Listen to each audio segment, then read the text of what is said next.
Muito bem. Então, a nossa reunião aqui já se iniciou a gravação dela. Bom, gente, a gente vai dar sequência à nossa matéria aqui. Nós estamos falando de pena, especificamente de pena, estamos encerrando a disciplina Pena Restritiva de Direito. A pena, nós já falamos sobre privativa de liberdade, estamos encerrando restritiva de direito e vamos seguir agora para a multa. Se não me engano, a última coisa que nós falamos foi sobre as modalidades de pena, não foi isso? Nós falamos as modalidades e paramos no artigo 44. Nós não falamos quais são os critérios para substituição. Ou falamos? Nós falamos sobre os critérios de substituição e com a outra turma eu acho que eu já falei. Com vocês é que eu não tenho certeza. Nós explicamos o artigo 44. Vocês se recordam? De que maneira que se dá a substituição da privativa de liberdade por restritiva de direito? Lembram-se se nós explicamos ou não essa parte? Bom, eu acredito que não. Caso eu tenha explicado, vocês me alertem aí, por favor.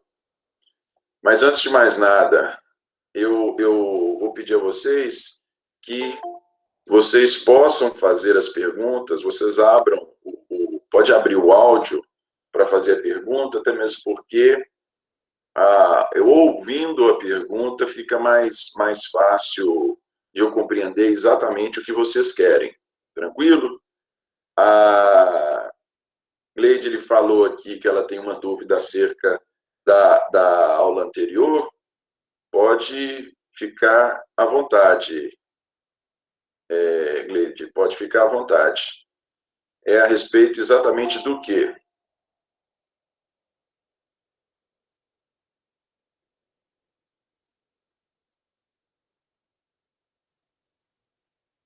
Deixa eu... Aqui, isso.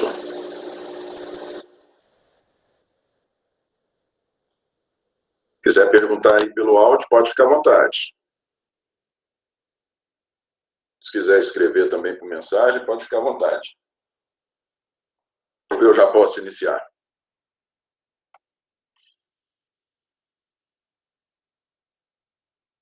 Ah, sim. Então escreve aí, por favor. Pode escrever aí a dúvida. Eu vou ver se eu esclareço antes da gente iniciar aqui. Ok.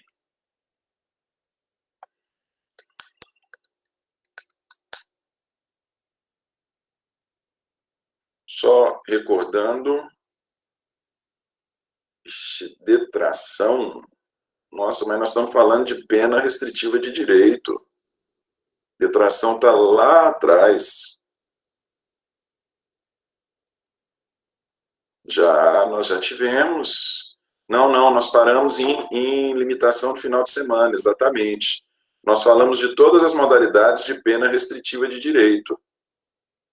A última modalidade foi exatamente isso. A última modalidade de pena restritiva de direito é a limitação de final de semana. Vamos fazer assim, Gleidli, eu estou querendo encerrar e falar também de pena de multa, e aí depois eu te explico, eu posso te explicar até mesmo pelo Zap, eu posso te explicar especificamente a sua dúvida a respeito de detração, é porque nós já estamos finalizando pena restritiva de direito. Detração está lá atrás, está em privativa de liberdade, nós já falamos a respeito dela. Tranquilo? Mas eu vou esclarecer sua dúvida sim, deixa eu só dar sequência na matéria aqui. Olha só, gente, nós encerramos falando das modalidades de pena restritiva de direito. O que eu disse para vocês e desde o princípio? Toda vez que se falar em pena restritiva de direitos, tem que vir à mente de vocês a palavra substituição. A pena restritiva de direito, ela é uma pena pena que sempre se aplica em substituição à pena privativa de liberdade. Na última aula, nós falamos das 6 modalidades.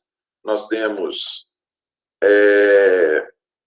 perdimento de bens e valores, prestação pecuniária, perdimento de bens e valores, prestação pecuniária, prestação de serviço à comunidade, limitação de final de semana, interdição temporária de direito e multa substitutiva. Nós temos, então, são 6 modalidades de pena restritiva de direito. Prestação pecuniária, perda de bens e valores, prestação de serviço à comunidade, interdição temporária de direitos, limitação de final de semana e multa substitutiva.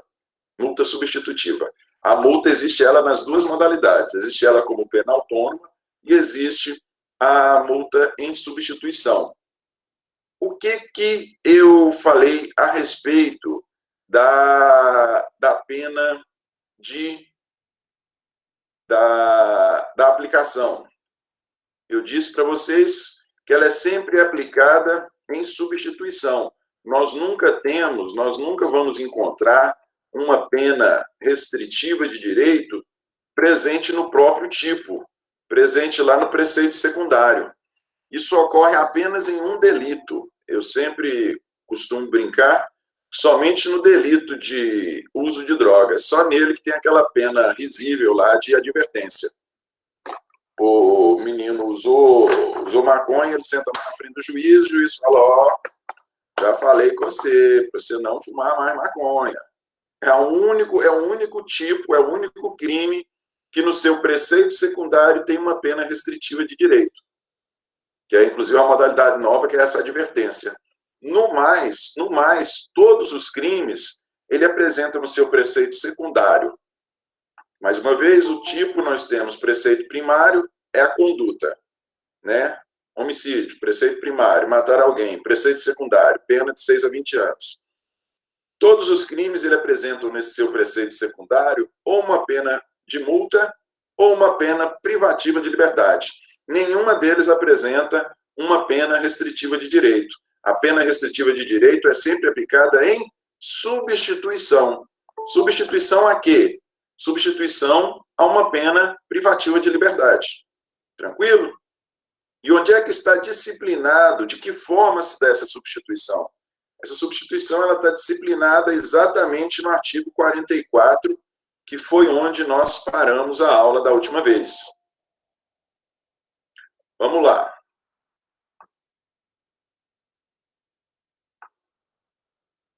Artigo 44. Caput 44. As penas restritivas de direito são autônomas e substituem as privativas de liberdade, presta atenção, substituem as privativas de liberdade, ou seja, são sempre em substituição, quando, inciso 1, aplicada a pena privativa de liberdade não superior a 4 anos, aplicada a pena privativa de liberdade não superior a 4 anos,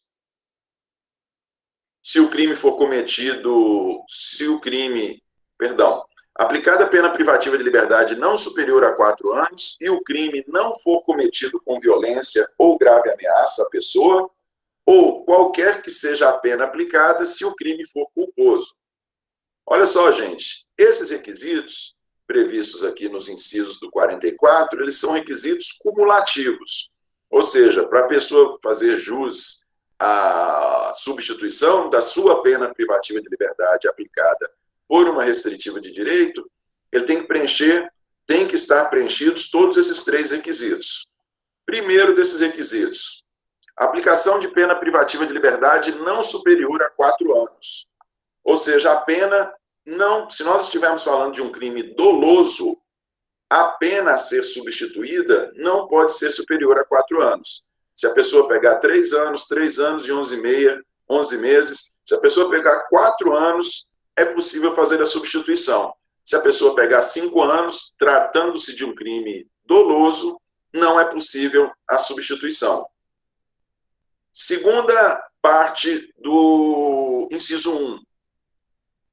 E o crime não ter sido cometido com violência ou grave ameaça à pessoa. O que quer isso dizer? Que os crimes o crime pode até ser doloso, um crime doloso pode até ter uma pena inferior a 4 anos. Mas mesmo tendo uma pena inferior a 4 anos, se ele foi cometido com violência ou grave ameaça, se tratar de um crime, por exemplo, de lesão corporal, que é cometido com violência, não há possibilidade, mesmo que a pena aplicada seja inferior a 4 anos, não há possibilidade de substituir a privativa de liberdade por restritivo de direito. Isso se nós estivermos falando de um crime doloso. E aí nós vamos na terceira parte do inciso 1. E qualquer que seja a pena aplicada se o crime for culposo. Ou seja, se o crime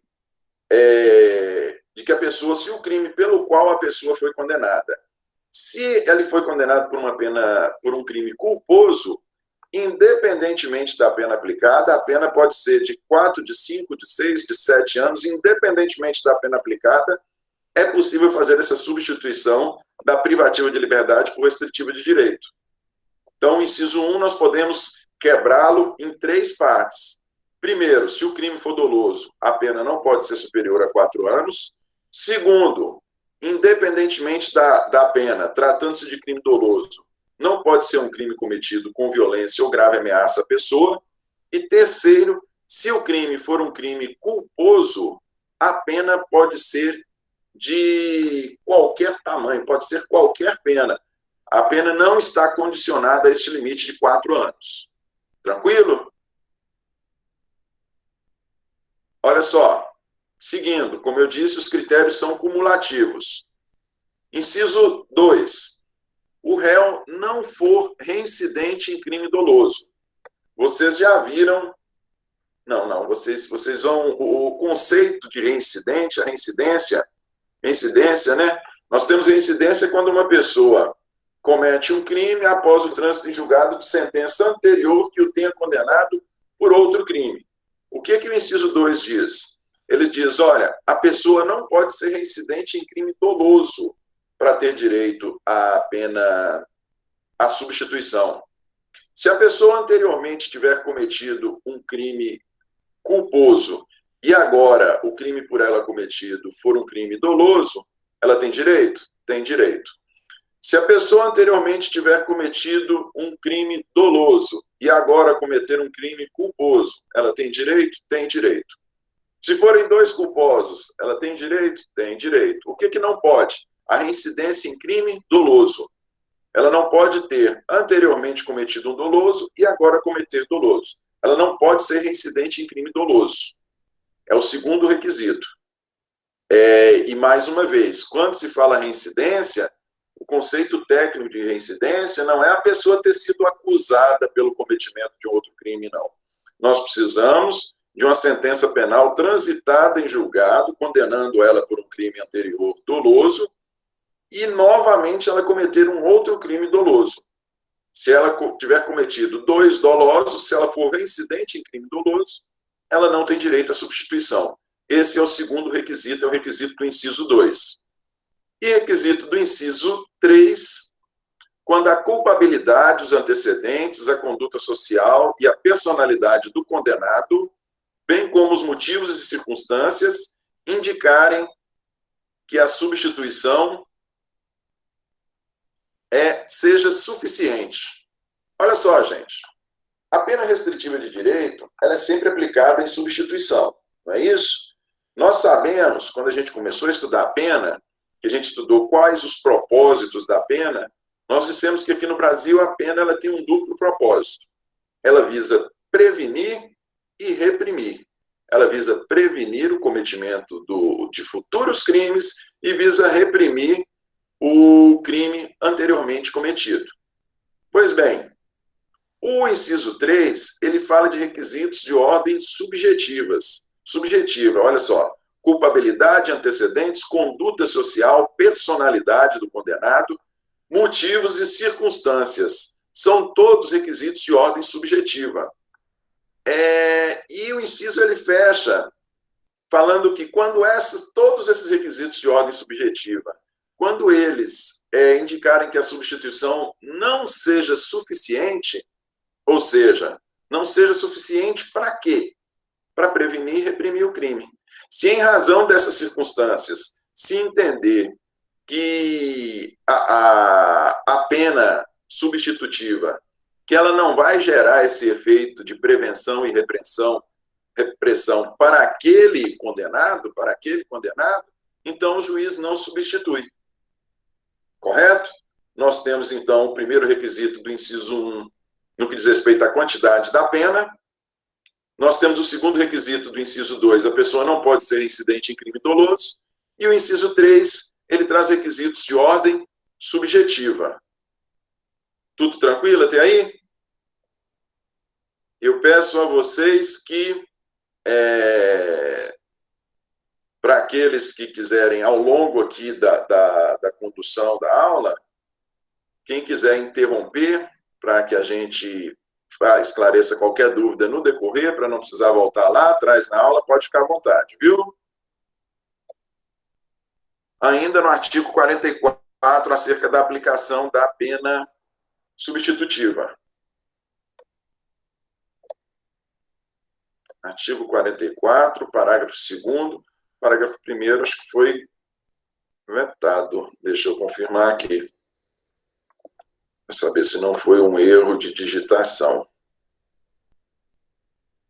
Vetado ou revogado, né? 44,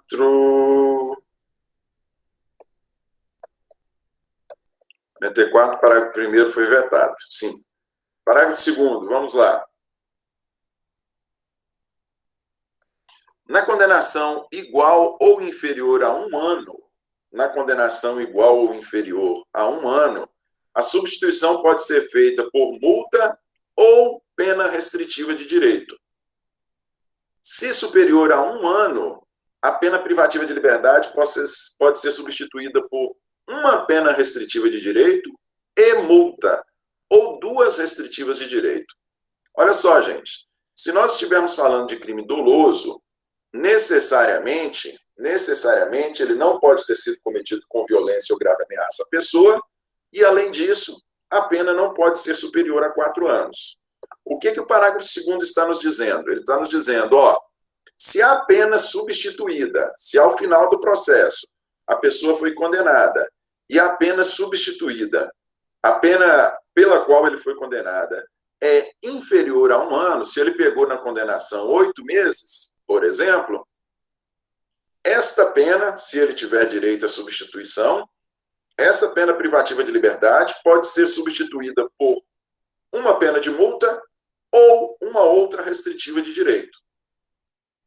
Se a pena for inferior a 1 ano, mais uma vez, pode ser substituída por uma multa ou uma restritiva. Se, porém, a pena que vai ser substituída, se essa pena for superior a 1 ano, e óbvio que tem que ser inferior a 4, se nós estivermos falando de crime doloso praticado sem violência ou grave ameaça, se nós estivermos falando de crime culposo, independe, não tem limite máximo. Mas se a pena for superior a 1 ano, essa substituição tem que ser por uma multa e uma restritiva de direito. Agora não é ou, é uma multa e uma restritiva de direito ou 2 restritivas de direito. Tranquilo? O que vai balizar o juiz aí para saber quantas penas restritivas de direito ele vai aplicar é a pena privativa de liberdade que ele vai substituir. Se inferior a 1 ano, uma pena de multa ou uma restritiva. Se superior a 1 ano, 2 penas restritivas ou uma restritiva e uma de multa. Tranquilo? Parágrafo 3º.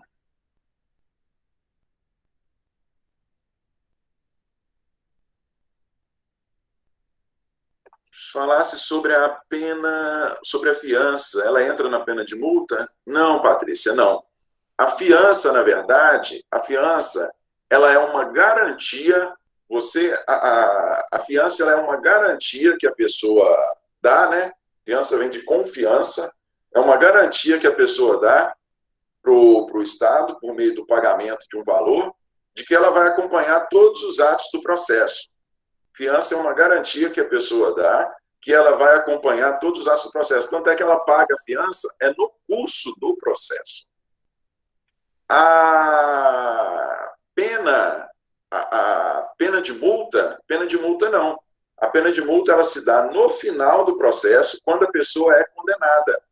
Ela possui natureza financeira, a pena de multa possui natureza financeira do mesmo jeito que a fiança possui uma natureza financeira.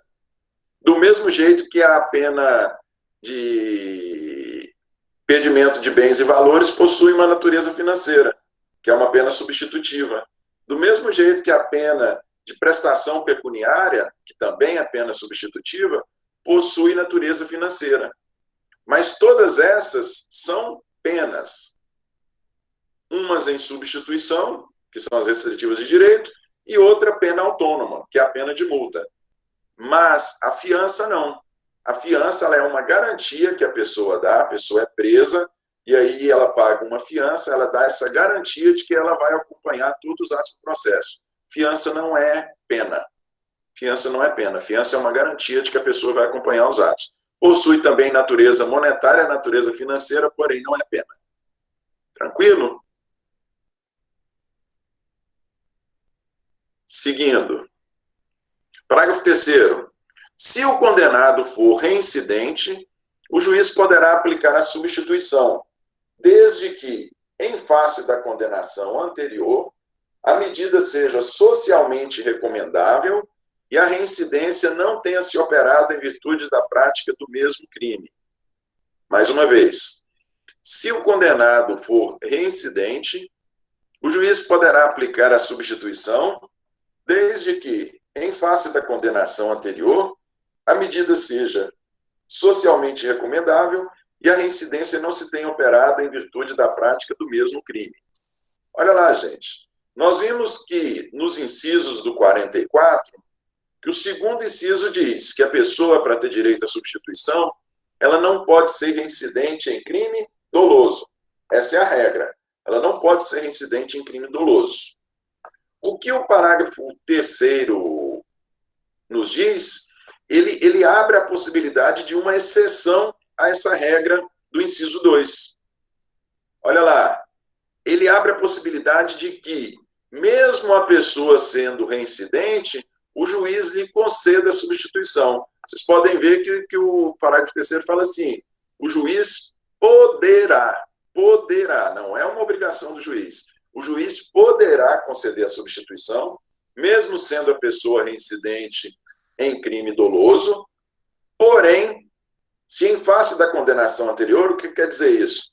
Se o crime anteriormente cometido for um crime, ainda que seja doloso, mas for um crime de não grande relevância,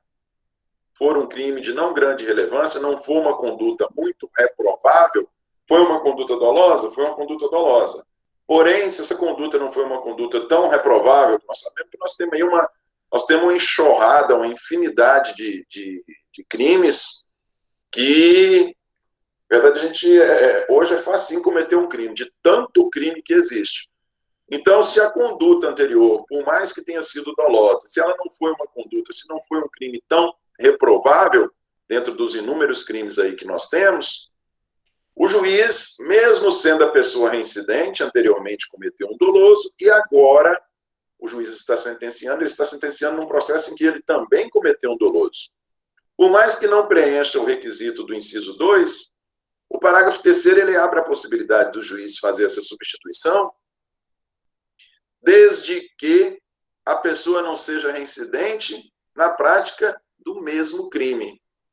Olha só, vamos supor que nós estejamos falando de um delito de furto. Anteriormente, a pessoa cometeu um delito de furto.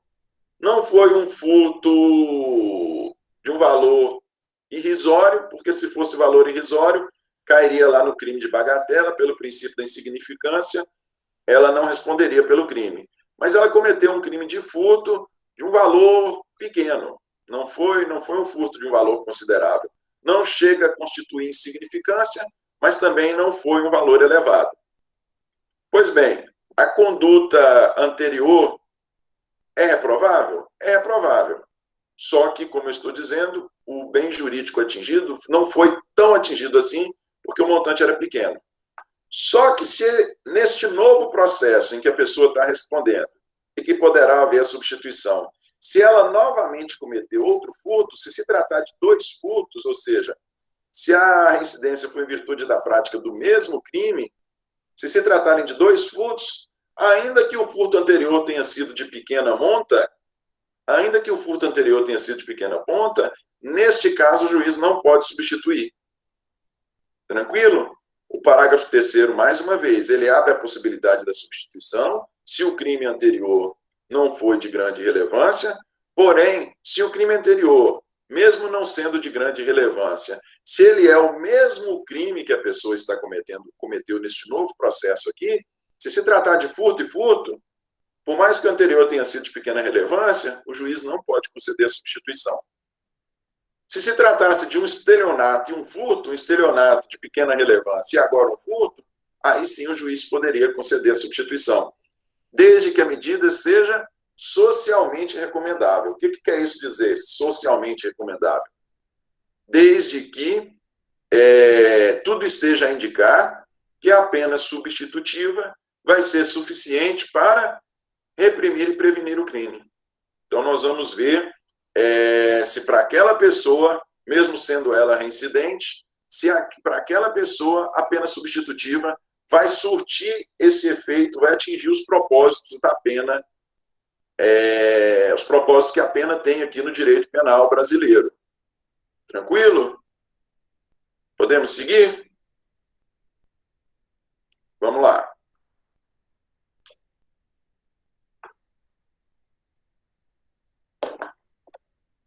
Parágrafo 4º. A pena restritiva de direito, e aqui, olha só, num primeiro momento nós falamos em substituição. O juiz condena, aplica uma pena privativa de liberdade, aí ele converte essa pena, ele substitui a privativa de liberdade por uma das modalidades das restritivas de direito que nós acabamos de dizer. Ocorre que o movimento inverso também pode ocorrer. Olha aí como é que tá, que consta do parágrafo 4º. A pena restritiva de direitos converte-se em privativa de liberdade quando ocorrer o descumprimento injustificado da restrição imposta. No cálculo da pena privativa de liberdade a executar, será deduzido o tempo cumprido se a pena restritiva de direitos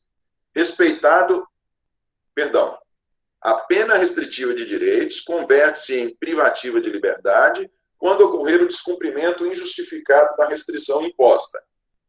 No cálculo da pena privativa de liberdade a executar, será deduzido o tempo cumprido da pena restritiva de direitos, respeitado o saldo mínimo de 30 dias de detenção ou reclusão. Olha só, gente. O que o parágrafo 4º está nos dizendo é o seguinte: nós temos o primeiro movimento, que é o movimento normal. Aplicou uma pena privativa de liberdade, substituição. Substitui a privativa de liberdade por restritiva de direito. Pois bem, se a pessoa, tendo recebido uma pena restritiva de direito, o que nos diz a primeira parte do parágrafo 4º, se ela não cumpre essa restritiva de direito, no primeiro momento nós tivemos a substituição, agora nós vamos ter a conversão.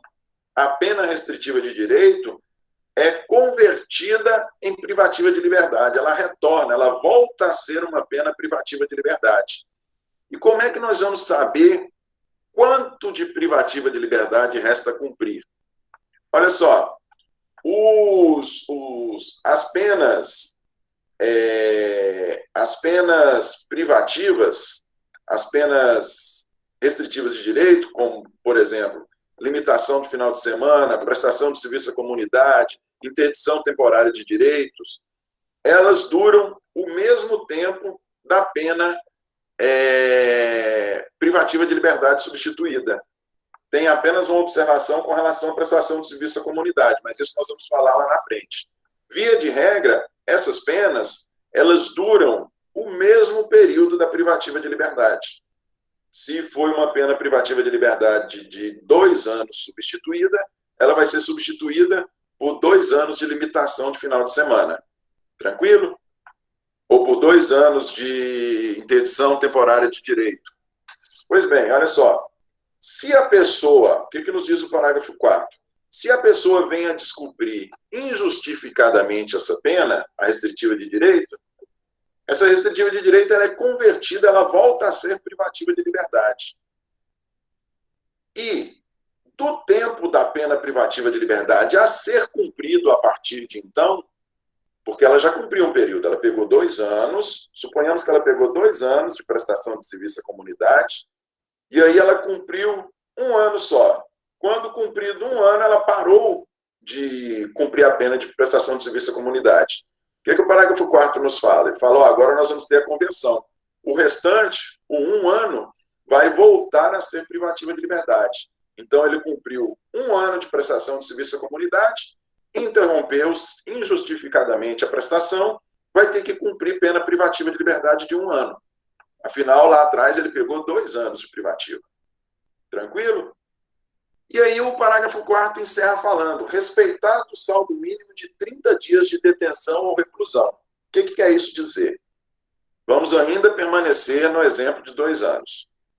Se a pessoa cumprir até 1 ano e 11 meses, e ela deixar de prestar serviço à comunidade por 30 dias, ela cumpre a pena, esses 30 dias que seria de pena de prestação de serviço à comunidade, são convertidos em pena privativa de liberdade. Ela volta para cumprir 30 dias. O que o parágrafo 4º está nos dizendo é o seguinte, tem que ser respeitado um saldo mínimo de 30 dias. Então, se a pessoa prestou serviço à comunidade por 1 ano, 11 meses e 5 dias, vão restar o quê? 25 dias. 25 dias, por 25 dias apenas, ela não vai para a cadeia, não. Ela não vai cumprir pena de prestação de pena privativa de liberdade, não. O parágrafo 4º está nos falando que precisa de um mínimo de 30 dias a cumprir, um mínimo de 30 dias a cumprir de privativa de liberdade, para que ela possa ser levada ao cumprimento de pena privativa. Se restar menos de 30, no popular, a pessoa fica no lucro. Tranquilo? Dando sequência. Sobrevindo condenação pela pena privativa de liberdade por outro crime, o juiz da execução penal decidirá sobre a conversão, podendo deixar de aplicá-la, se for possível ao condenado, cumprir a pena substitutiva anterior. Olha só, a pessoa está cumprindo uma pena privativa, a pessoa está cumprindo uma pena restritiva de direito, em função do cometimento de um crime. No curso do cumprimento dessa pena restritiva de direito, ela vem a ser condenada por ela vem a ser condenada à pena privativa de liberdade em um outro processo. Essa pena privativa de liberdade em um outro processo esse em que não ocorreu a substituição. O que o parágrafo 5º está nos dizendo? Se for possível a essa pessoa cumprir a restritiva de direito anteriormente aplicada e a privativa de liberdade que agora foi aplicada em outro processo, o juiz pode deixar o cumprimento simultâneo. Por exemplo, se a pena restritiva de direito que a pessoa vinha cumprindo for uma pena de prestação pecuniária, que é de natureza financeira, ou se for perdimento de bens e valores, que é de natureza financeira, nada impede que a pessoa vá para a cadeia, vá para a prisão, em função dessa nova condenação, e ainda assim pague a pena substitutiva, já que a pena substitutiva tem caráter financeiro. O que não é possível? Não é possível, por exemplo, a pessoa está cumprindo uma pena de prestação de serviço à comunidade. Para prestar serviço à comunidade, ela tem que estar em liberdade, né? Vai prestar um serviço de prestação de serviço à comunidade no orfanato, 1 hora por dia, todo dia, ela tem que estar em liberdade. Esta pena, ela não é compatível com uma pena privativa de liberdade, que a pessoa venha a ser condenada em outro processo. Então, se a pessoa vier a ser condenada em outro processo a uma pena privativa de liberdade, e ela estiver dando cumprimento a uma restritiva de direito de outro processo anterior, desta modalidade de prestação de serviço à comunidade, neste caso, nós temos a conversão do restante da pena de prestação de serviço à comunidade, do restante da pena a cumprir, nós temos a conversão dela em privativa de liberdade. A pessoa pegou 2 anos de prestação de serviço à comunidade, cumpriu 1 ano, e quando deu 1 ano, ela teve uma nova condenação em outro processo, a privativa de liberdade, em que não houve substituição. Como não vai ser possível a ela cumprir a prestação de serviço à comunidade estando presa, esse 1 ano que resta do primeiro processo, esse 1 ano de restritiva de prestação de serviço à comunidade que resta no primeiro processo, ele é convertido em privativa de liberdade. Então, se a pessoa pegou, por exemplo, nesse segundo processo, 5 anos de privativa de liberdade, a esses 5 vai ser somado o 1 anterior, ela tem 6 anos para cumprir. Tranquilo? Aqui nós encerramos os critérios de substituição da pena restritiva de direito. Aqui nós encerramos os critérios de substituição da pena privativa de liberdade por restritiva de direito. Alguém tem alguma dúvida ou podemos seguir para a pena de multa? Podemos seguir? Então vamos lá.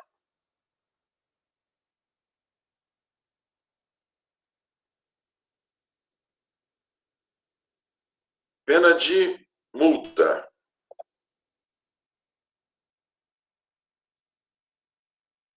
Pena de multa. Isso. Vamos a um conceito aqui, gente. É até interessante a questão levantada aí por uma colega de vocês a respeito de fiança. É importante a gente fazer algumas distinções. Vamos ao conceito apresentado. Esse conceito é bastante esclarecedor a respeito da pena de multa. Olha lá. A pena de multa constitui uma modalidade de pena pecuniária imposta pelo Estado às pessoas condenadas pela prática de infrações penais. Trata-se de uma retribuição não correspondente ao valor do dano causado, considerada como sanção de natureza patrimonial por representar pagamento em dinheiro por determinação judicial em virtude de uma sentença condenatória. Olha só, gente, multa é uma modalidade de pena. Multa é uma modalidade de pena. E é interessante que consta aqui do conceito que ela é uma modalidade de pena pecuniária. Por que ela é uma modalidade de pena pecuniária? Porque nós temos outras penas pecuniárias.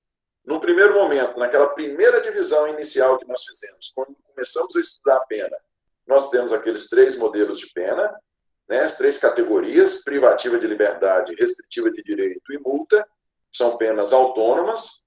Dessas 3, a pena de multa, ela categoricamente, ela por natureza, ela é uma pena pecuniária. Porém, dentre as penas restritivas de direito, nós também temos penas de natureza pecuniária, como eu acabei de falar. Nós temos a pena restritiva de direito da modalidade pedimento de bens e valores, é uma pena de natureza pecuniária. Nós temos a pena de, além do pedimento de bens e valores, nós temos a pena de prestação pecuniária, que também é uma pena de natureza pecuniária, e nós temos também a própria multa substitutiva. A multa, na verdade, nós temos ela de 2 naturezas. Nós temos a multa como pena autônoma, prevista no preceito secundário dos crimes, prevista lá na penação dos crimes, e nós temos a multa que é aplicada em substituição, como uma das penas restritivas de direito. Tranquilo? E é importante nós falarmos, e aí eu reafirmo o que disse há pouco, a multa ela é diferente da fiança, porque a fiança ela é um valor que se paga, mas é um valor que se paga no curso do processo, para que a pessoa para a garantia da pessoa de que ela vai comparecer a todos os atos, e eventualmente desse valor da fiança é retirado o montante para pagamento de custos judiciais. E, além disso, a fiança ela é paga no curso do processo. É de natureza pecuniária? É também. Ela é paga no curso do processo. A multa não, a multa é a pena. É uma pena. Ela é aplicada ao final. Tranquilo? Como eu já adiantei para vocês, a pena de prestação, a pena de multa, ela vem prevista no preceito secundário. Eu canso de dizer isso, mas isso tem que ficar realmente fixado aí na mente de todo mundo. Quando nós temos um crime, está lá o crime de homicídio, preceito primário é a descrição da conduta, matar alguém. Preceito secundário é a pena. No caso de homicídio, pena de 6 a 20 anos. Preceito primário, matar alguém. Preceito secundário, pena de 6 a 20 anos. 6 a 20 anos, pena privativa de liberdade. A pena de multa, ela vem prevista no preceito secundário. A pena de multa, ela vem prevista no preceito secundário.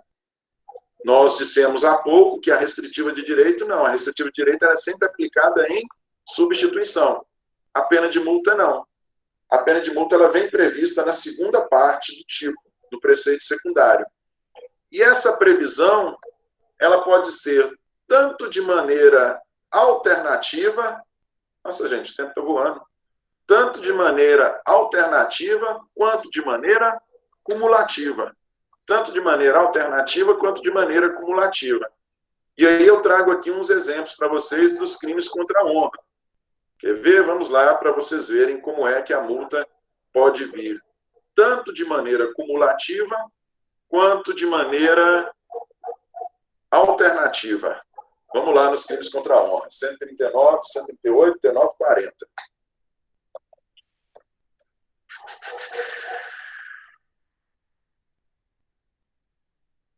Cento e 138, 139, 140. Aqui. Calúnia, crime de calúnia. Caluniar alguém imputando-lhe falsamente fato definido como crime. Pena, detenção de 6 meses a 2 anos e multa. Veja só, ela está aplicada aqui cumulativamente. É pena de detenção de 6 meses a 2 anos e multa. Isso no crime de calúnia. Imputar falsamente um crime, o cometimento de um crime a uma pessoa. Segundo crime, crime de difamação. Difamação previsto lá no 139. Difamar alguém, imputando-lhe fato ofensivo à sua reputação. A gente fala que difamação quando se é atingida a honra objetiva da pessoa, é quando é atingido o conceito social que tem da pessoa, que as pessoas têm dela. Pois bem, no caso de difamação, você não está atribuindo um crime, você está atribuindo uma característica ou uma conduta que atinja, que seja ofensiva à pessoa. Nesse caso, a pena é menor. A pena é de 3 meses a 1 ano e multa. Também nós temos aqui a multa aplicada de maneira cumulativa. Por fim, no crime de injúria. Injuriar alguém, ofendendo-lhe a dignidade ou decoro. Disse que na injúria, vocês vão estudar, o que é atingido é a honra subjetiva da pessoa. Você não atinge o conceito social que a pessoa tem. Você não ofende a pessoa perante os outros. Porém, você atinge a honra subjetiva da pessoa. Detenção de 6 meses, detenção de 1 ano a 6 meses ou multa. Então, vejam vocês, no crime de calúnia, a multa é cumulativa. No crime de difamação, a multa é cumulativa. Já no crime de injúria, a multa é alternativa. Então, a multa ela sempre vem prevista no preceito secundário, de maneira cumulativa ou alternativa.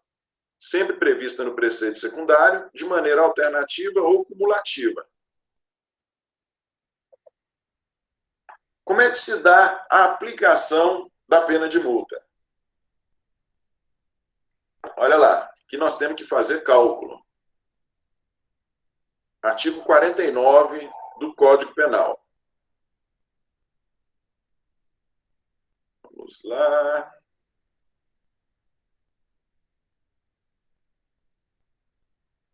Artigo 49 do Código Penal.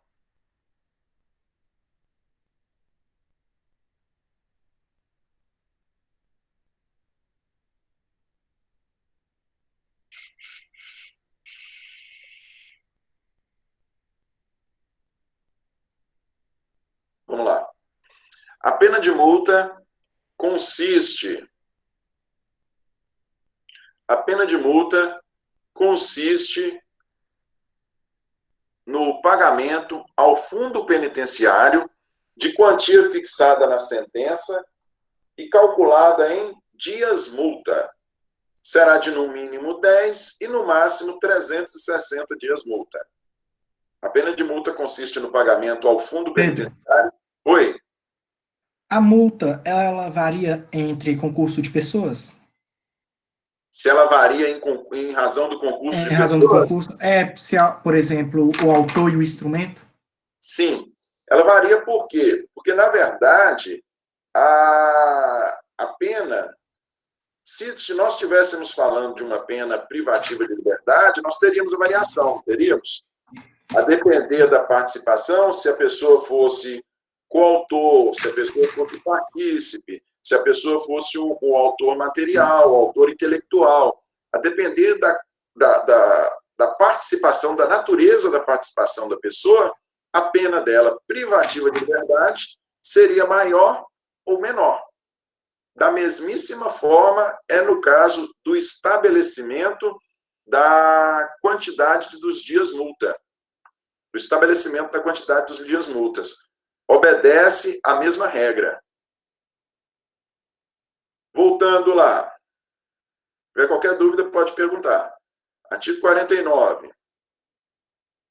A pena de multa consiste no pagamento ao fundo penitenciário, então a multa não é destinada à vítima, ao fundo penitenciário de quantia fixada na sentença e calculada em dias multa, será no mínimo de 10 e no máximo de 360 dias multa. Vocês viram que os crimes que eu li agora não estabelece valor de multa, não.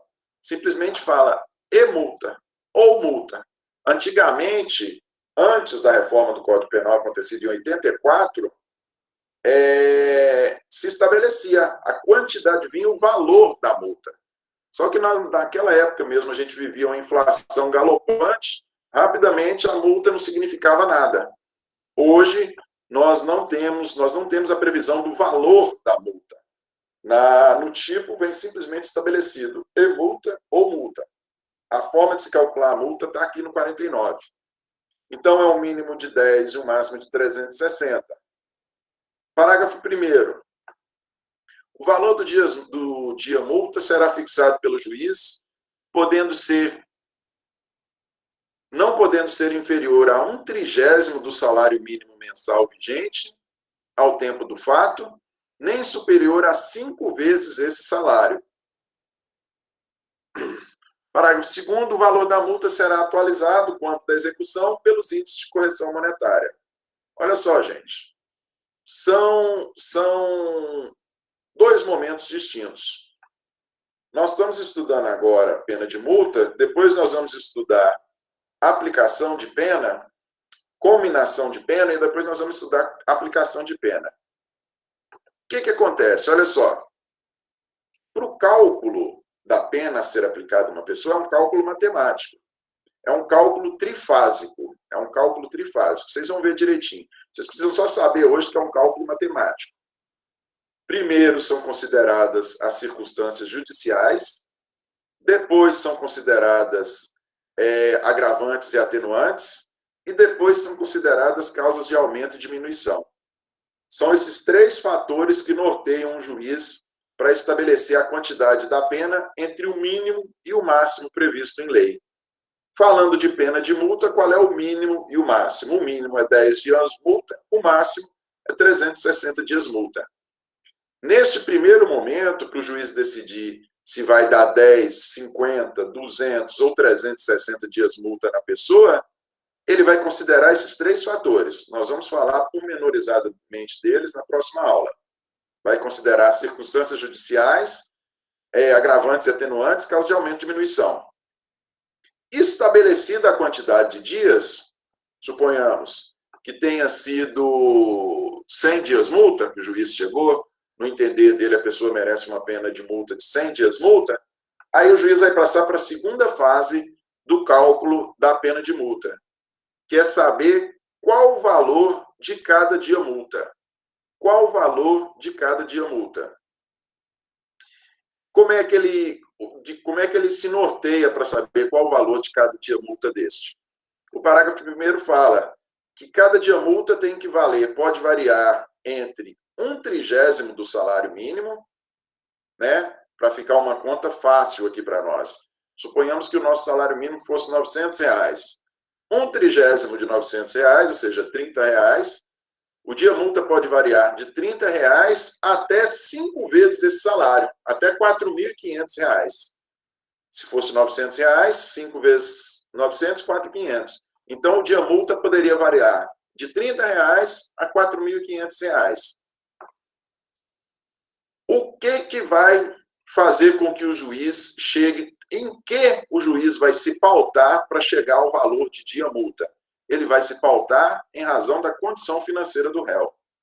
Se o réu, se o condenado, se ele é uma pessoa rica, uma pessoa for rica, a pena não tem aquele propósito de prevenir e reprimir. Se você estabelecer para uma pessoa 100 dias multa, com uma pessoa que tenha muitas posses, uma pessoa rica, se você estabelece 100 dias multa, com o dia multa ao valor de R$30, a pessoa vai pagar R$3.000, não é isso? 30 vezes 10, 300, R$3.000. Se a pessoa for uma pessoa muito rica, R$3.000 não é nada. E aí nós temos o parágrafo 1º que ele estabelece, não, que esse valor do dia multa pode ser até 5 vezes o salário mínimo. Aí seriam 100 vezes R$4.500. Para esse segundo cálculo aqui, o que o juiz vai levar em consideração? A condição financeira do réu. Porque a pena tem que ser para prevenir e reprimir. Se a pena não for compatível à condição financeira do réu, ela não vai gerar esse efeito de repressão. E digo mais, olha só, o parágrafo 1º fala da possibilidade do dia multa valer até 5 salários mínimos. Mas o artigo 60, parágrafo 1º do Código Penal, ele vai mais longe. Ele vai mais longe. O que diz o 60, parágrafo 1º? Ele fala que a multa pode ser aumentada até o triplo se o juiz considerar que, em virtude da situação econômica do réu, é ineficaz, embora aplicada no seu máximo. Então, se a pena, se for aplicada no máximo a pena de multa à pessoa, o máximo, assim, o máximo de valor, né? Porque na quantificação dos dias multa, a quantidade de dias multa, o juiz vai se valer por aquele critério trifásico que nós vamos estudar lá na frente. Mas no estabelecimento do valor do dia multa, se mesmo estabelecendo o valor do dia multa a 5 salários e multiplicados pelas quantidades de dia multa que a pessoa foi condenada, se ainda assim esse valor for pouco diante do patrimônio que a pessoa possui, o juiz pode multiplicar isso por até 3 vezes, para que se chegue a um valor que surta esse efeito de reprimir a conduta criminosa. Tranquilo? Isso em razão do princípio da proporcionalidade das penas. Em razão do princípio da proporcionalidade das penas. A pena tem que ser suficiente para reprimir o crime. Tranquilo? Vamos seguir. Ainda falando de pena de multa. A multa deve ser paga dentro de 10 dias depois de transitada e julgada a sentença. A requerimento do condenado, conforme as circunstâncias, isso é o artigo 50. O juiz pode permitir que o pagamento se realize em parcelas mensais. A multa, via de regra, ela tem que ser paga dentro do prazo de 10 dias a contar do trânsito em julgado. Transitou em julgado a sentença, não cabe mais recurso da sentença, a multa tem que ser paga dentro de 10 dias. Se a pessoa requerer e a situação econômica dela indicar que isso seja necessário, o juiz pode autorizar que a multa seja paga de maneira parcelada. A multa pode ser paga de maneira parcelada. Parágrafo 1º, a cobrança da multa pode efetuar-se mediante desconto no vencimento ou salário do condenado. A multa pode ser cobrada, até uma multa do consignado, né? Pode ser um consignado. A multa pode se efetuar-se mediante desconto no vencimento ou salário do condenado quando? Olha as circunstâncias em que a multa pode ser cobrada mediante desconto no salário da pessoa. A linha A, quando ela é aplicada isoladamente, nós não temos crimes em que a pena é privativa de liberdade ou multa. Se for aplicada à pessoa apenas uma pena de multa, se ela for aplicada de maneira isolada, isso quer dizer que a pessoa, existe o trabalho da pessoa, existe a possibilidade da pessoa continuar trabalhando. Se ela está trabalhando, essa multa pode ser descontada do salário dela. B, aplicada cumulativamente com penas restritivas de direito. Se a pena de multa foi aplicada cumulativamente com restritiva de direito, se foi restritiva de direito, mais uma vez, quer dizer que a pessoa não está presa. Se a pessoa não está presa, não está privada da sua liberdade, ela pode estar trabalhando. E estando trabalhando, a pena pode ser descontada, a multa pode ser descontada do salário da pessoa. A linha 3, concedida a suspensão condicional da pena. Nós vamos estudar esse instituto lá para frente. Esse instituto ele é chamado de SUSIS. Mais uma vez, eu sempre brinco falando que o nosso direito penal é uma mãe, que não presta são nossas cadeias. O SUSIS ele é um instituto despenalizador,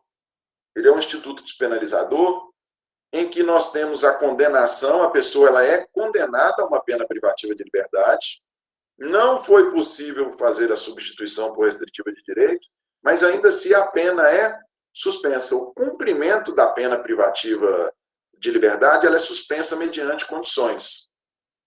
Olha só, se nós tivermos, e é isso que quer dizer a linha C, se nós tivermos a condenação a uma pena privativa de liberdade, cumulativamente com uma pena de multa, uma privativa de liberdade cumulativamente com a pena de multa, se essa pena privativa de liberdade foi suspenso o cumprimento dela, quer dizer que a pessoa está livre. Se a pessoa está livre, ela pode estar trabalhando. Se ela está trabalhando, é possível fazer o desconto da pena de multa do salário dela. Tranquilo? Nós estamos falando aqui de uma situação em que a pessoa, a linha C, ela fala de uma situação em que a pessoa recebeu tanto a pena privativa de liberdade quanto a restritiva de direito. Perdão, tanto a privativa de liberdade quanto a de multa. Só que a privativa de liberdade foi suspenso o cumprimento. O que não é possível de jeito nenhum é a pessoa receber privativa de liberdade e multa, é a pessoa ir para a cadeia e, neste caso, a multa ser descontada da sua remuneração. Isso não é possível. Todas as outras situações, quando é multa com restritiva de direito, multa isoladamente, ou multa com pena privativa de liberdade que foi suspensa, em todas essas situações, a pessoa pode trabalhar, em todas essas situações a pessoa pode ter renda, em todas essas situações a multa que foi aplicada pode ser descontada do salário dela.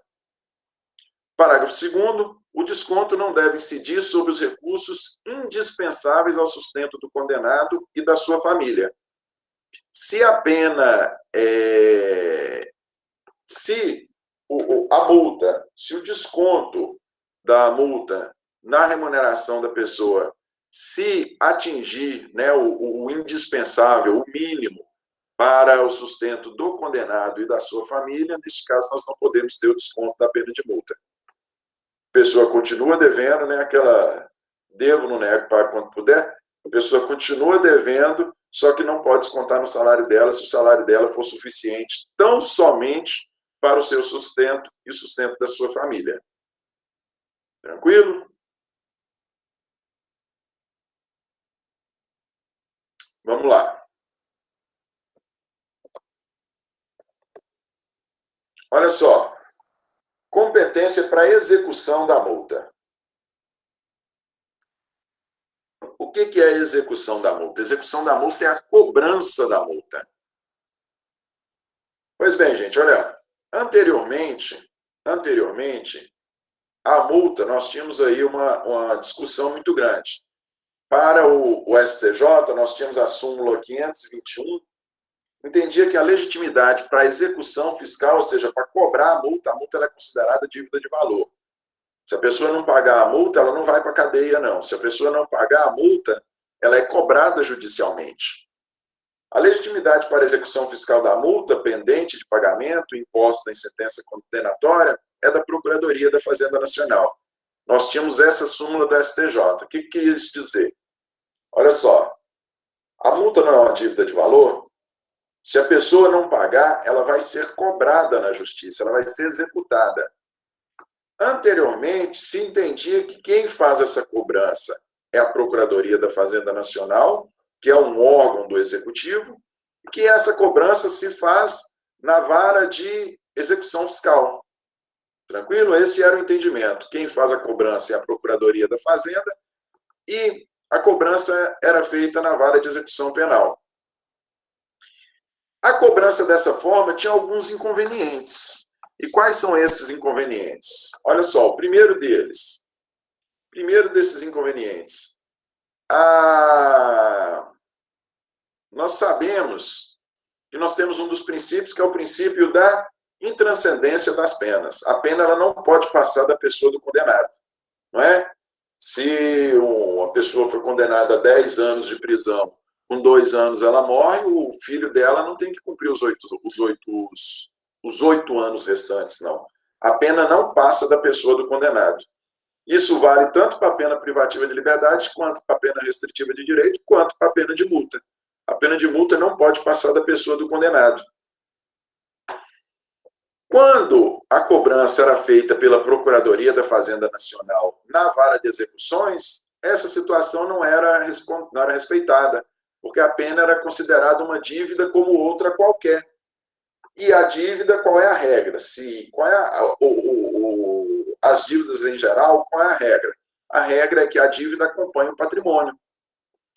Se eu tenho muitas dívidas, eu venho a falecer, essas dívidas acompanham o meu patrimônio. O meu patrimônio que é transferido para os meus filhos. Essa dívida acompanha o meu patrimônio. Essas dívidas. No caso da multa, é uma dívida? É uma dívida. Só que ela possui a natureza de pena. Então, quando a cobrança estava sendo feita pela Procuradoria da Fazenda Nacional, isso não era observado. E muitas vezes a multa vinha a ser paga, acompanhava o patrimônio e era paga por quem não era mais o apenado. O apenado faleceu. Esse é o primeiro inconveniente. Segundo inconveniente, nós temos um valor mínimo para execução fiscal. A Procuradoria da Fazenda, hoje, o valor mínimo estabelecido é 20 mil. Se você, estou falando da União, Procuradoria da Fazenda Pública da União, o valor mínimo é 20 mil. Se você dever para o Estado, dever para a União, menos de 20 mil reais, ou você paga voluntariamente, ou você fica negativado. A Fazenda Pública não te cobra esse valor, não entra na Justiça para cobrar esse valor. Esse é o mínimo do Executivo Fiscal, hoje, 20 mil reais. Então, se a pessoa viesse a ser condenada por uma pena de multa de 10 mil e não pagasse, ela simplesmente seria notificada. Ela seria negativada. Não ocorreria, ela, em função disso, ela não sofreria qualquer outro dano. E o que ocorreu? Vendo todos esses inconvenientes, nós tivemos uma alteração agora, no final de 2019, nós tivemos uma alteração do artigo 51 com o pacote anticrime. O pacote anticrime, ele deu uma nova redação, o pacote anticrime deu uma nova redação ao artigo 51. O que estabeleceu o pacote anticrime? Vamos lá. E alterou essa competência para a execução. Olha lá.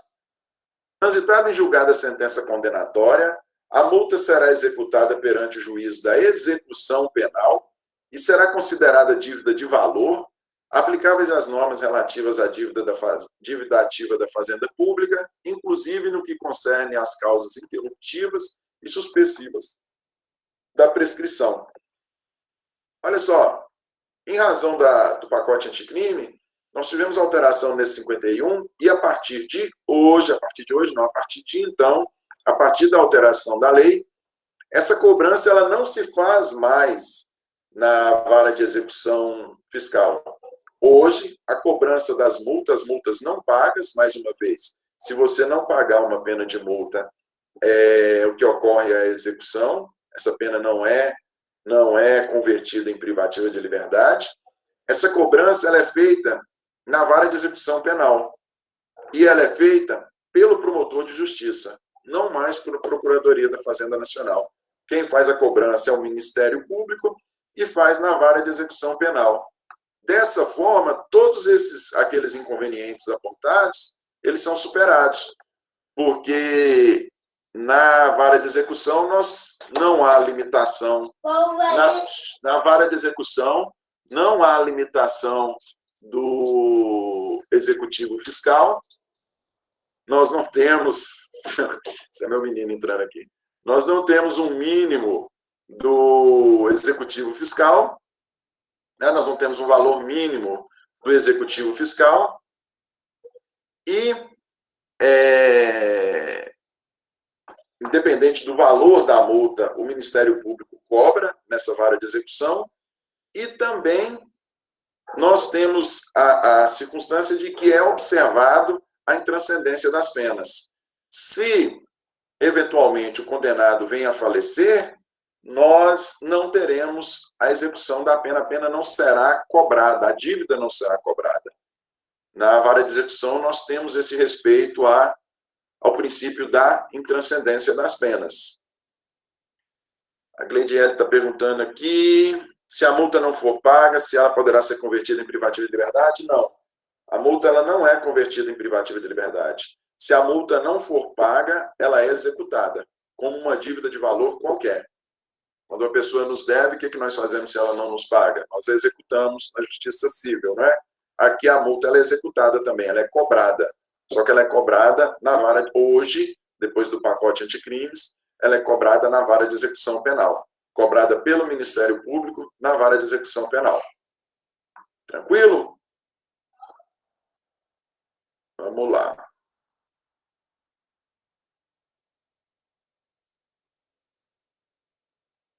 Agora nós passamos para um novo tema, gente.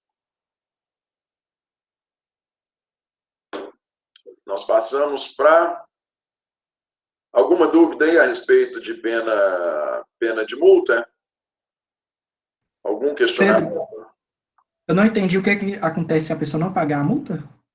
Se a pessoa não pagar a multa, o que você quer dizer? Porque pode gerar uma confusão mesmo, porque a gente sempre fala assim, o que é execução? Execução é a pessoa executar a multa, né? Tanto é que nós temos vara de execuções penais. Execução é cumprir pena. Sim, execução é cumprir pena. Só que a execução aqui no sentido, a execução aqui no que diz respeito especificamente à multa, na disposição do artigo 51, ele quer dizer que se a pessoa voluntariamente não pagar a multa, ela é executada, ou seja, ela é cobrada na justiça. Do mesmo jeito, se eu não pagar um cheque, se eu não pagar uma dívida de qualquer natureza, o que vai fazer? O credor vai entrar na justiça contra mim e vai me executar. Vai cobrar essa dívida de mim na justiça, não é isso? Aqui na pena de multa é a mesma coisa, ela é de natureza financeira. Se a pessoa não pagar a multa voluntariamente, o Ministério Público entra na vara de execuções penais, na própria vara, é uma vara de criminal, na vara de execuções penais, e cobra o valor dessa multa. É feita a cobrança. Nós não temos a conversão da pena de multa em pena privativa de liberdade, não. Essa conversão, ela só ocorre com as restritivas de direito. Se for aplicada à pessoa uma pena restritiva de direito e ela não cumprir, aí nós temos a conversão, porque nós tivemos primeira aplicação da privativa de liberdade, essa privativa de liberdade foi substituída por uma restritiva de direitos, só que a pessoa não cumpriu a restritiva de direitos voluntariamente, essa restritiva de direitos é convertida novamente em privativa de liberdade. Isso ocorre apenas com as penas restritivas de direito. Com a pena de multa, não. Se a pessoa não cumprir a pena de multa, se a pessoa não pagar o valor que é devido, ela é executada, ela é cobrada na justiça. Tranquilo? Vamos lá.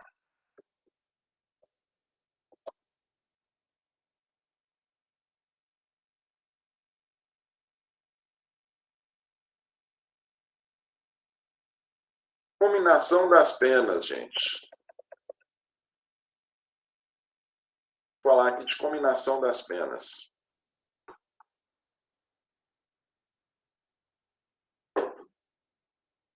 Cominação das penas. O que é cominação de pena? Cominação é a maneira pela qual a pena vem prevista em lei. Mais uma vez, nós temos 3 modalidades de pena: privativa de liberdade, restritiva de direito e multa. Quando se fala em cominação de pena, nós estamos falando de qual a maneira, de que forma essa pena vem prevista em lei. Quando a gente fala em cominação da pena, nós estamos falando da maneira pela qual aquela modalidade de pena vem prevista em lei. Tranquilo? Vamos aos artigos aqui que vocês vão entender. Olha lá, pena privativa de liberdade, artigo 53. As penas privativas de liberdade têm seus limites estabelecidos na sanção correspondente a cada tipo legal de crime. Então, a pena privativa de liberdade, como é que ela é prevista? O que está nos dizendo o 53? É o próprio tipo que vai trazer. É o próprio tipo que vai trazer como a previsão da pena, o seu máximo e o seu mínimo. Crime de homicídio, homicídio simples, pena mínima 6 anos, pena máxima 20 anos. É o próprio tipo, a pena máxima e mínima vem prevista na própria descrição da conduta, no preceito secundário.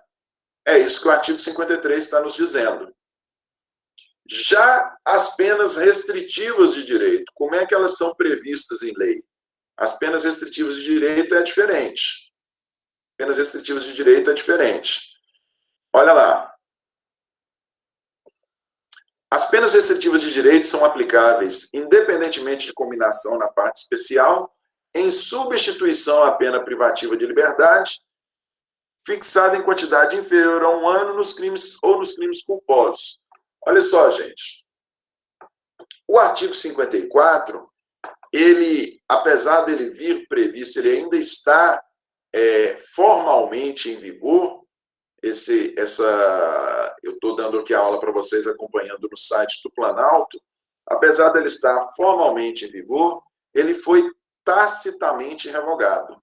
Ele foi tacitamente revogado. Porque, olha só, o que consta do 54? As penas restritivas de direito são aplicáveis, independente de cominação na parte especial, em substituição, ok.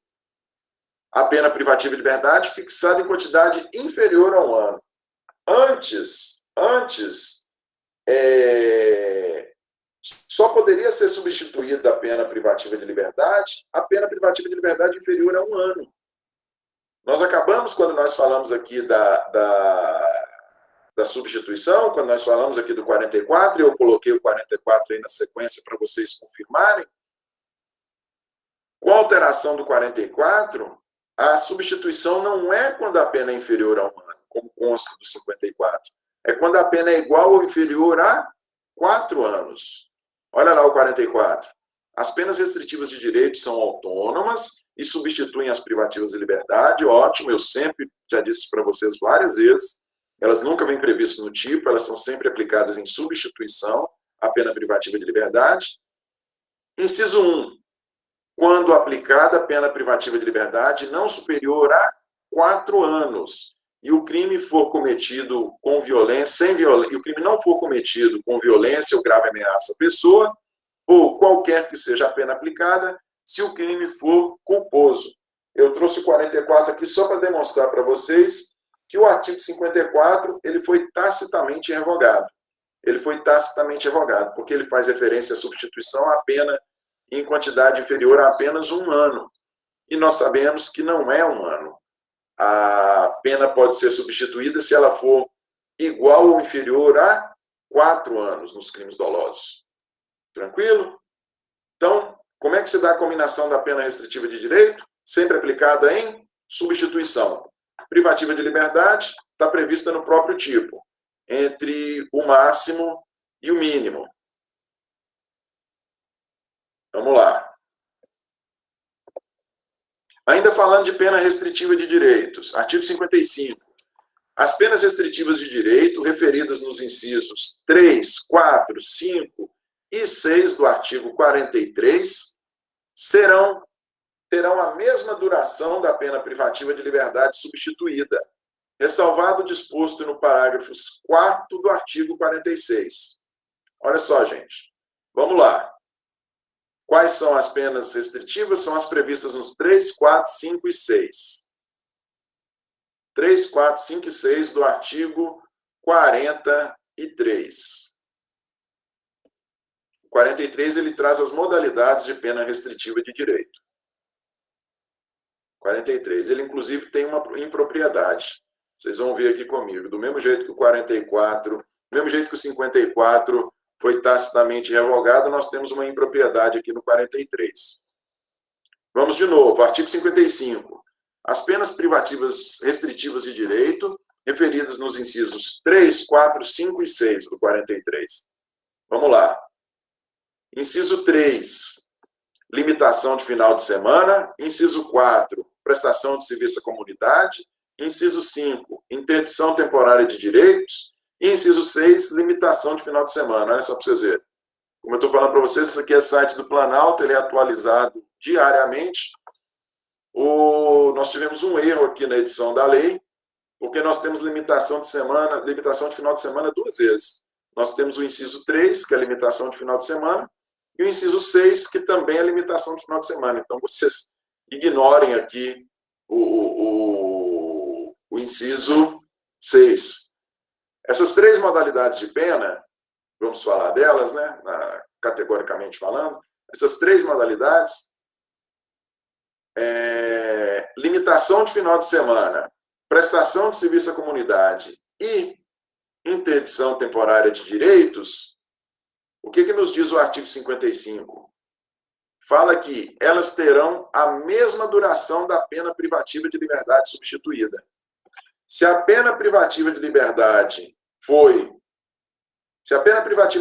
aplicada foi de 8 meses, por exemplo, e ela foi substituída por prestação de serviço à comunidade, ou por limitação de final de semana, ou por interdição temporária de direito, todas essas penas também terão que ter duração de 8 meses. É a mesmíssima duração da pena privativa de liberdade substituída.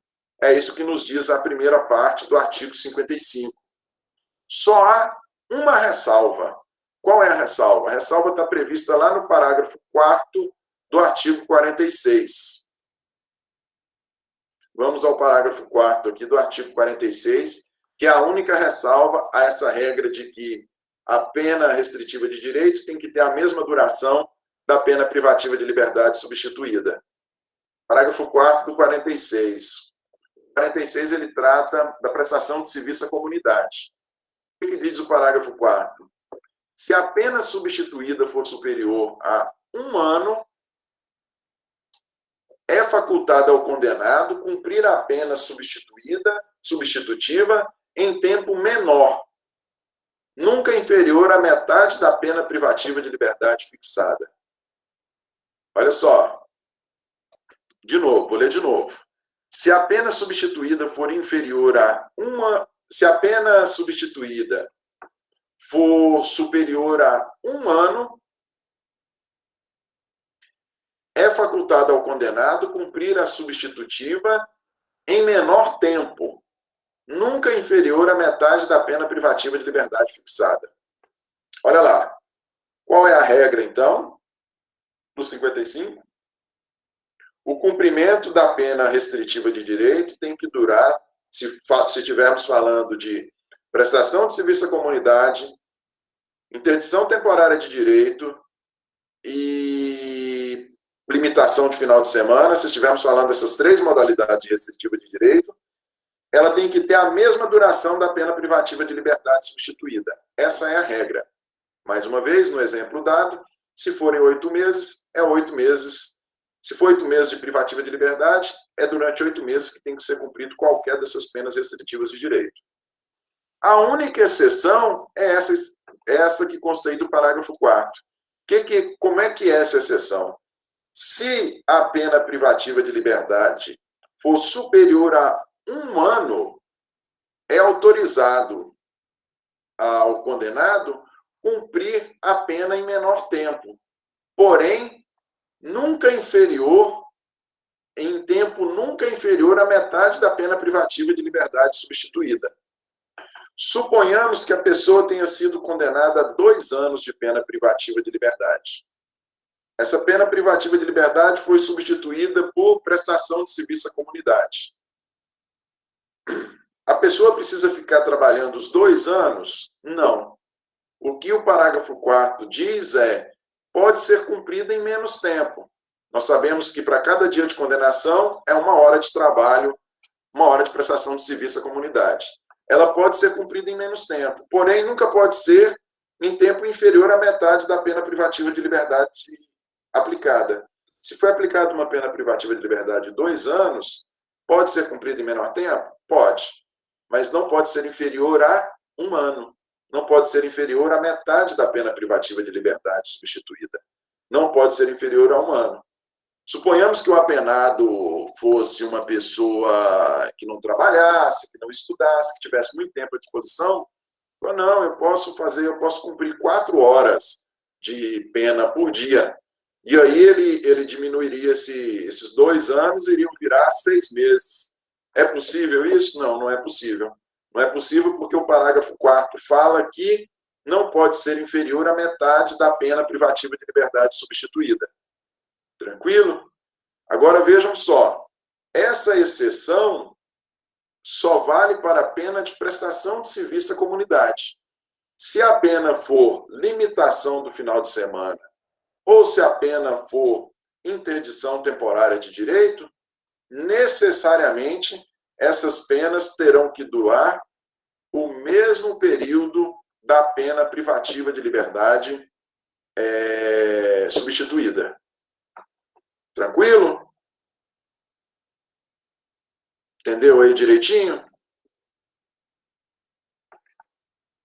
Dando sequência.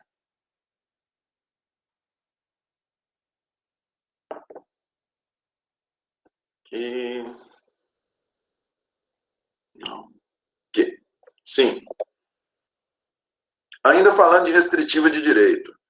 As penas de interdição, previstas nos incisos 1 e 2 do 47 deste Código, aplicam-se para todo crime cometido no exercício de profissão, atividade, ofício, cargo ou função, sempre que houver violação dos direitos que lhes são inerentes.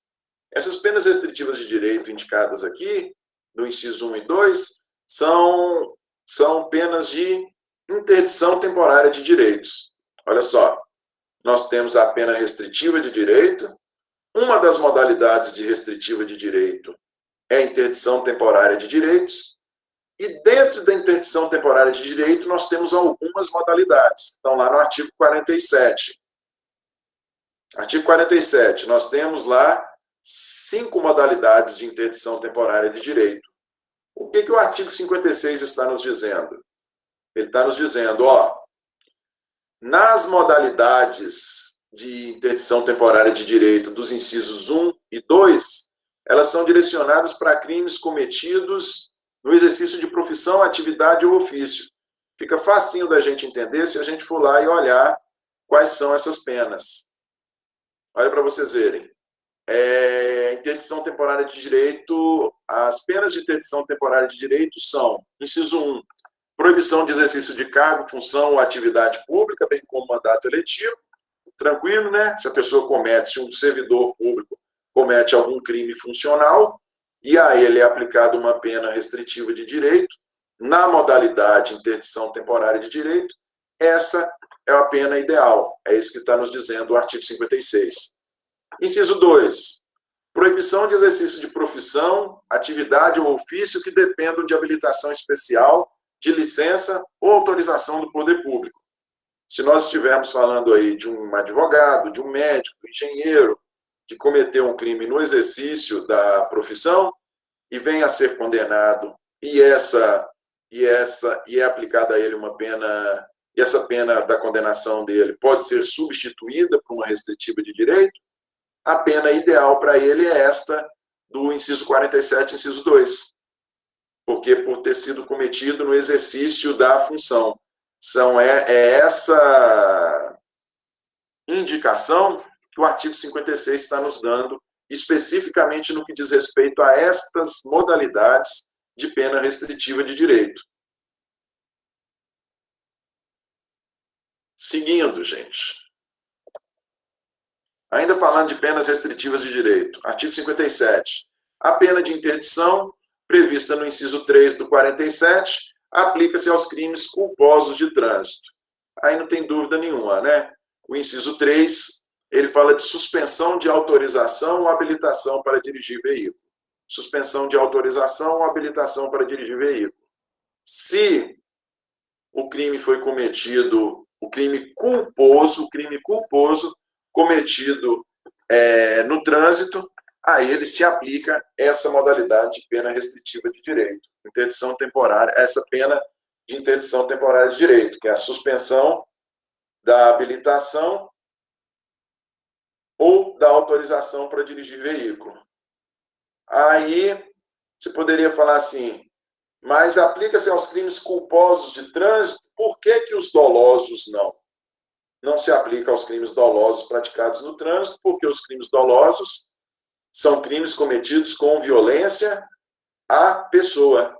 Se é crime cometido com violência à pessoa, não pode ser a pena privativa de liberdade aplicada, não pode ser substituída por pena restritiva de direito.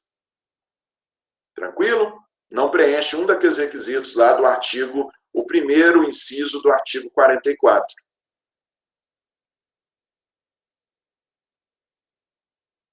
Seguindo, gente. Pena de multa. Pena de multa. Artigo 58. A multa prevista em cada tipo de crime tem os limites fixados no artigo 49 e seus parágrafos. O artigo 49, a pena de multa prevista em cada tipo de crime, nós já acabamos de falar, né? Demos exemplo aí dos crimes contra a honra. Nós vimos que a multa está prevista lá. Nós temos pena privativa de liberdade e multa. Ou pena privativa de liberdade ou multa. Ou seja, nós temos a previsão no próprio preceito secundário. É isso que está nos dizendo 58. Parágrafo único. Os limites são estabelecidos lá no 49. O 49 nós falamos dele agora há pouco. 49 ele se refere lá à quantidade de dias multa, um mínimo de 10, o máximo de 360. Refere-se também ao valor do dia multa, um mínimo de 1/30 do salário mínimo e o máximo de 5 salários mínimos. Tranquilo também. A multa prevista no parágrafo único do artigo 44 e no parágrafo 2º do 60 aplica-se independentemente de combinação na parte especial. Olha só, nós temos duas modalidades de multa. Nós temos a multa como pena autônoma, prevista no próprio tipo, e nós temos a multa aplicada em substituição. Nós temos duas multas. Nós temos dois tipos de multa no direito penal. Temos a multa aplicada de maneira autônoma, prevista no tipo, e temos a multa aplicada em substituição. O que o parágrafo único está nos dizendo é que a multa prevista no parágrafo único do 44, e ela erra quando fala, nós temos outra impropriedade aqui da lei, que ela fala em parágrafo único do 44, o 44 ele não tem parágrafo único, o 44 ele tem até o parágrafo 5º, na verdade, ele está se referindo ao parágrafo 2º do artigo 44, é uma impropriedade aqui do artigo 58. A multa prevista no parágrafo 2º, é assim que deveria ser, no parágrafo 2º do artigo 44 e no parágrafo 2º do artigo 60, parágrafo 2º do artigo 60, nós também temos multa em substituição. Os dois casos são casos de multa em substituição. O que nos diz o artigo 58? Elas são aplicadas independentemente de cominação na parte especial, ou seja, as multas aplicadas em substituição, seja a constante do artigo 44, seja a constante do artigo 60, elas são aplicadas mesmo sem estar previstas no preceito secundário. A regra é que a multa esteja prevista no preceito secundário, a menos que seja uma multa aplicada em substituição. Nesse caso, ela não vai estar prevista no preceito secundário. É isso que o parágrafo único está nos dizendo. Vocês vejam que, quando se fala em cominação de penas, esses artigos eles se referem à forma pela qual a pena vem prevista em lei. Ele está simplesmente nos dando um norte para dizer, pena privativa de liberdade vem prevista assim, pena de multa vem prevista assim, pena restritiva de direito vem prevista assim. E aí, só para fechar, na fixação da pena de multa, o juiz deve atender principalmente a situação econômica do réu. Foi aquele segundo momento do cálculo da pena de multa que nós dissemos. Num primeiro momento, ele vai considerar aquelas três circunstâncias, né? Circunstância judicial, agravante, atenuante e caso de aumento e diminuição, para estabelecer a quantidade de dias multa.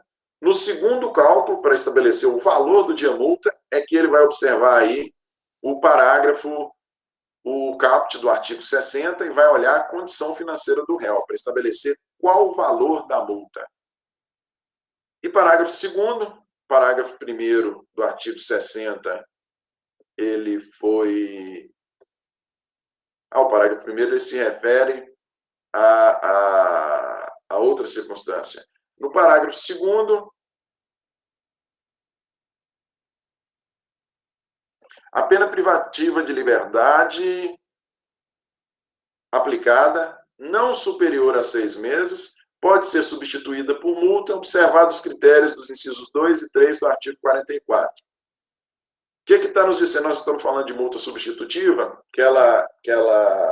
a multa ela pode substituir a privativa. A multa ela tem ela de duas modalidades, tanto prevista no tipo quanto aplicada em substituição. O parágrafo 2º do artigo 60 está nos dizendo que, se a pena privativa de liberdade aplicada não for superior a 6 meses, ela pode ser substituída por uma pena de multa. Ela está nos indicando de que forma, o parágrafo 2º está nos indicando de que forma a pena de multa substitutiva deve ser aplicada. Tranquilo? Gente, aqui nós encerramos o tema cominação de pena. Na próxima aula, nós vamos começar a falar de aplicação de pena, exatamente para sabermos como é que o juiz calcula, de que o juiz se vale para calcular qual a pena que ele deve aplicar à pessoa. Algum questionamento, gente, a respeito do tema estudado aqui agora por nós? Alguma dúvida? Tudo ok? Então, a gente se vê na próxima aula. Próxima aula nossa é amanhã. Nós vamos falar de aplicação de pena. Tranquilo? Até amanhã. Quem me perguntou a respeito de detração penal, assim que a gente tiver oportunidade, aqui nós já somos 8h50, eu tenho uma aula agora logo na sequência. Assim que eu tiver disponibilidade de tempo, eu respondo. Tranquilo? Então é isso, gente. Muito obrigado e até a próxima aula.